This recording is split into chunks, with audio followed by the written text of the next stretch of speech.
Қалай келсең, солай кетесің. Авторы Ұларбек Нарғалымұлы. Оқыған Наз Еркінбекқызы.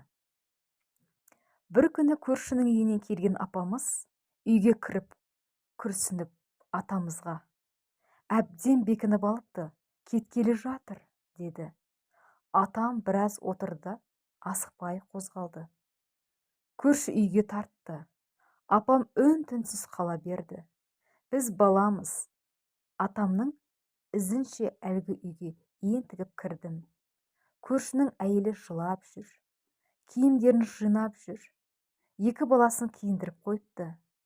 Атам кіріп барғанда сәлем салғанда келіншек: "Ата, айтпай-ақ қойыңыз, неге келгеніңізді түсіндім. Мен енді төзе алмаймын. Болды, қанша шыдадым. Өздеріңіз көріп біліп отырсыздар. Енді мені тоспаңыздар. Кетем дедім, кетем", деп сумкасының аузын сыдырып жатыр.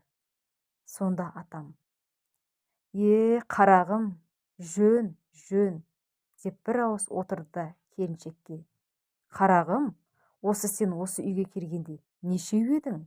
деп сауал қойды. Келіншек жауап бергісі келмесе де атамнан иеменіп: "Бір өзім", деді. "Ендеше, қалай келсең солай кетесің. Андағы екеуің шешіндір. Руы бөлек, өзге әулетке жәутеңдетпе. Мұнда да ел бар, аштан өлмейді, көштен қалмайды. Өз жұртының ішінде өссін, ата дәстүр солай", деп сөзін салмақтап аяқтады. Сонда не болды дейсіздер ғой? Келіншек өкіріп жылап, екі баласын басы салды. "Мен бұларды тастап қайда кетем, ата? Бұлар менің қолқа жүрегім ғой", деп киімдерін киіп, томпайып тұрған екі баласын құшақтап отыра кетті. Жылап отырып, екі баласын шешіндіре бастады. Атам: "Аллах разы болсын айналайын. Алла жарылқайды сені", деп бетін сипады да шығып жүре берді. Кейіннен бір отырыста қазір әже болған сол келіншектің есіне сол оқиғаны түсірдім. Әлде қашан дүниеден өтіп кеткен атама ризашылығын айтып, сол екі баланы құшақтап отырған қалпында қалып қойған едім. Міне, содан әлі отырмын, деп басын шайқап-шайқап мәз боп күледі.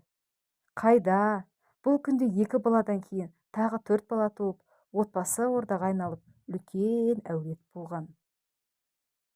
Назарларыңызға рахмет. Каналға тіркеліп, пікірлеріңізді жаза отырыңыздар.